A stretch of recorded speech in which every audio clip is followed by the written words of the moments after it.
चंद्रयान-3 को लेकर मिली एक और बड़ी खुशखबरी। आखिरकार इसरो चीफ ने बताया कब जागेगा चंद्रयान। चांद के दक्षिणी ध्रुव में पिछले 18 दिन से सोए हैं विक्रम और प्रज्ञान। वैज्ञानिक लगातार कर रहे हैं जगाने की कोशिश। दोस्तों, पिछले कुछ दिन हमारे लिए थोड़े निराशा भरे रहे हैं, क्योंकि इसरो ने जैसा प्लान किया था, हमारा चंद्रयान-3 एक बार सोने के बाद उस तरह से दोबारा नहीं जाग सका। इसी के चलते लोगों को डर सता रहा था कि कहीं ये मिशन यहीं पर समाप्त न हो जाए। लेकिन इस मिशन को लेकर अभी हमें एक बड़ी खुशखबरी सुनने को मिली है, और ये खुशखबरी किसी और ने नहीं बल्कि खुद इसरो चीफ ने दी है। तो क्या है चंद्रयान-3 से जुड़ी ये नई खबर? विक्रम और प्रज्ञान अपनी नींद से कब जागेंगे और वैज्ञानिक इन्हें जगाने की कोशिश कब तक करते रहेंगे? ये सब कुछ आज हम आपको इस वीडियो में बताने वाले हैं, इसलिए इसे अंत तक जरूर देखिएगा। साथ ही अगर आप चैनल पर नए हैं तो सब्सक्राइब जरूर करें। दोस्तों, इसरो वैज्ञानिकों ने प्लान किया था कि 22 सितंबर को जब चांद के दक्षिणी ध्रुव में सूर्य की नई किरण यानी कि नए दिन का सवेरा निकलेगा, तो वो कमांड देकर प्रज्ञान रोवर और विक्रम लैंडर को स्लिप मोड से बाहर निकाल लेंगे। 14 दिनों तक हम सब ने 22 सितंबर के आने का बेसब्री से इंतजार किया, लेकिन 22 सितंबर का दिन आया और चला भी गया, मगर हमारा चंद्रयान नींद से नहीं जाग सका। इसरो वैज्ञानिकों ने सिग्नल भेजकर इसे नींद से जगाने की काफी कोशिश की, लेकिन उन्हें लैंडर या रोवर दोनों में से किसी की भी तरफ से कोई रिस्पांस नहीं मिला। ये सारी जानकारी इसरो ने अपने ऑफिशियल वेबसाइट और सोशल मीडिया हैंडल एक्स के जरिए शेयर की, और साथ ही ये भी बताया कि वो चंद्रयान से संपर्क बनाने के प्रयास जारी रखेंगे। अब ये जानकारी सामने आते ही लोगों के मन में तरह तरह के सवाल उठना शुरू हो गए, जैसे इसरो वैज्ञानिक चंद्रमा के साथ संपर्क की कोशिश कब तक करते रहेंगे, और इस मिशन में विक्रम और प्रज्ञान के दोबारा जागने के चांसेस क्या है, वगैरह वगैरह। सवाल बहुत सारे थे, लेकिन इसरो की तरफ से हमें इनका कोई सटीक जवाब नहीं दिया गया था। ऐसे में लोगों की दशा को समझते हुए खुद इसरो चीफ एस सोमनाथ ने सामने आकर इस मामले को सुलझाया, और उनकी तरफ से हमें जो जवाब मिला है वो कहीं ना कहीं इस मिशन को लेकर हमारा हौसला दोबारा बढ़ा रहा है। तो इसरो चीफ ने चंद्रयान के जागने को लेकर पूछे गए सवालों का क्या जवाब दिया, चलिए आपको बता। असल में दोस्तों, एस सोमनाथ का ऐसा कहना है कि चंद्रयान-3 के दोबारा जागने को लेकर हमें परेशान होने की जरूरत नहीं है, क्योंकि इसरो वैज्ञानिक इसे जगाने या इससे संपर्क बनाने की कोशिश पूरे एक लूनर डे यानी 22 सितंबर से लेकर 14 दिनों तक करने वाले हैं। यानी वैज्ञानिक प्रज्ञान और विक्रम के साथ कनेक्शन बनाने का प्रयास 6 अक्टूबर को चांद के दक्षिणी ध्रुव में अगली रात होने तक करते रहेंगे, क्योंकि चांद के इस हिस्से में सूर्य की रोशनी का आना अभी शुरू ही हुआ है। ऐसे में प्रज्ञान या विक्रम के साइंटिफिक उपकरण रात में अत्यधिक ठंड के कारण अगर जम गए होंगे तो उन्हें गर्म कर दोबारा चालू होने में थोड़ा समय लग सकता है। आपकी जानकारी के लिए बता दें कि रात के समय चांद की एक हिस्से का तापमान -220 डिग्री सेल्सियस तक नीचे चला गया था। ऐसे में साइंटिफिक उपकरणों को वापस नॉर्मल टेम्परेचर पर आने में समय तो लगेगा। इस पर इसरो चीफ एस सोमनाथ ने ऐसा कहा है कि जब तक चांद के हिस्से का तापमान बढ़ रहा है, तब तक प्रज्ञान और विक्रम फिर से चालू होने की संभावना रखते हैं, और हो सकता है कि ये लूनर डे के आखिरी 24 घंटे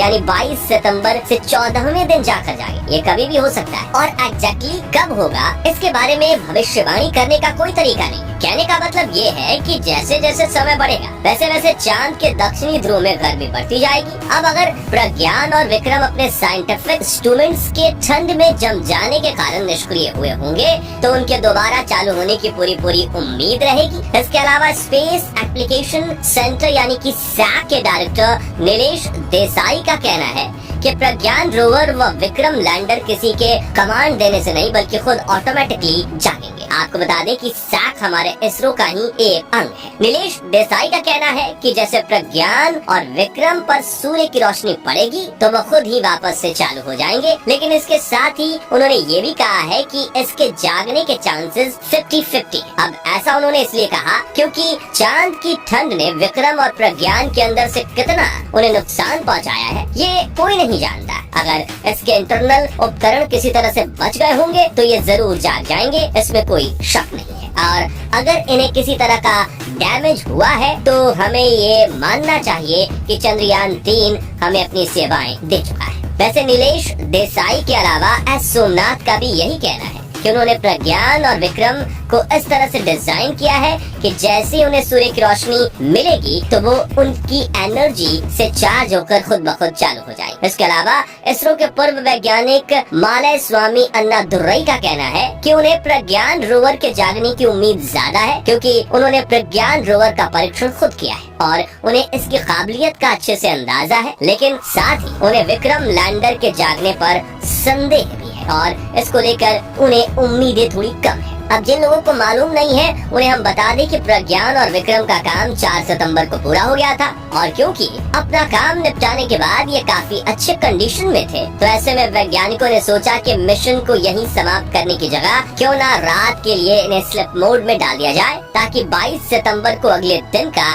सूरज निकलने के साथ इन्हें फिर से काम पर लगाया जा सके। यही सोचकर वैज्ञानिकों ने प्रज्ञान और विक्रम को स्लिप मोड में डाला था, क्योंकि रात के समय चांद के दक्षिणी ध्रुव पर तापमान हद से ज्यादा कम हो जाता है और ऐसे हालातों में दुनिया के किसी भी उपकरण का काम कर पाना नामुमकिन है। हम सभी को उम्मीद थी कि जिस तरह चंद्रयान 3 ने मिशन के दौरान एक बेहद एक के बाद एक बड़ी मुश्किलों को पार किया, वैसे ही ये इस चुनौती को भी पार कर लेगा। और यही सोचकर हम सब 22 सितंबर का इंतजार करने लगे, लेकिन दुर्भाग्य से इस बार हमारे हाथ निराशा लगी है, क्योंकि वैज्ञानिक विक्रम लैंडर या प्रज्ञान रोवर के साथ संपर्क बनाने में सफल नहीं हो पाए। अब आखिरी सवाल ये आता है कि अगर 6 अक्टूबर तक भी प्रज्ञान या विक्रम में से कोई नहीं जाएगा तो इस मिशन का क्या होगा? क्या इसे भी चंद्रयान 2 की तरह फेल मान लिया जाएगा? बिल्कुल नहीं। देखिए, जैसा कि हमने आपको बताया, चंद्रयान 3 का जो ओरिजिनल मिशन था उसे 4 सितंबर को ही पूरा कर लिया गया था। चांद के दक्षिणी ध्रुव में सॉफ्ट लैंडिंग करने से लेकर वैज्ञानिक परीक्षण और एक्सपेरिमेंट करने तक हमारा ये मिशन हर पड़ाव में पूरी तरह से कामयाब रहा था। आपको बता दें कि चंद्रयान 3 ने चांद पर aluminium, calcium, iron, chromium, titanium, manganese और सिलिकॉन जैसे तत्वों की खोज की है, जो अपने आप में एक बहुत बड़ी अचीवमेंट है। साथ ही हमारा चंद्रयान 3 चांद पर ऑक्सीजन और सल्फर खोजने वाला दुनिया का पहला मिशन भी बना है। ये दोनों ही खोज आने वाले समय में चांद पर जीवन की संभावनाओं को बढ़ाने का काम करेंगे। इसके अलावा चंद्रयान 3 ने दुनिया को बताया चांद की सतह और उसकी अलग अलग गहराई पर तापमान में काफी अंतर है। रिसर्च के दौरान पता चला कि सतह पर तापमान करीब 50 डिग्री सेल्सियस, तो वहीं सिर्फ 80 mm नीचे गहराई में 10 डिग्री सेल्सियस था। चंद्रयान ने चांद के मौसम, इसके तापमान और यहाँ आने वाले भूकंपों का वो डेटा हमें दिया जो हमें नहीं मिला था इसके पहले। ये सब हम आपको इसलिए बता रहे हैं ताकि आपको ये एहसास हो सके कि हमारा ये मिशन कितना कामयाब रहा। एक छोटा सा फेलियर होने पर हम चंद्रयान 3 के इतनी सारी अचीवमेंट को भूल नहीं सकते, क्योंकि ऐसा करना उन सभी वैज्ञानिकों की मेहनत पर पानी फेरने जैसा होगा जिन्होंने इस मिशन को सफल बनाने में सालों तक दिन रात काम किया। वैसे आपको क्या लगता है, 6 अक्टूबर तक चंद्रयान जाग पाएगा या नहीं? अपनी राय कमेंट के माध्यम से हमारे साथ जरूर शेयर करें। बाकी आज की हमारी इस वीडियो में बस इतना ही था। वीडियो अच्छी लगी हो तो इसे लाइक और शेयर जरूर करना।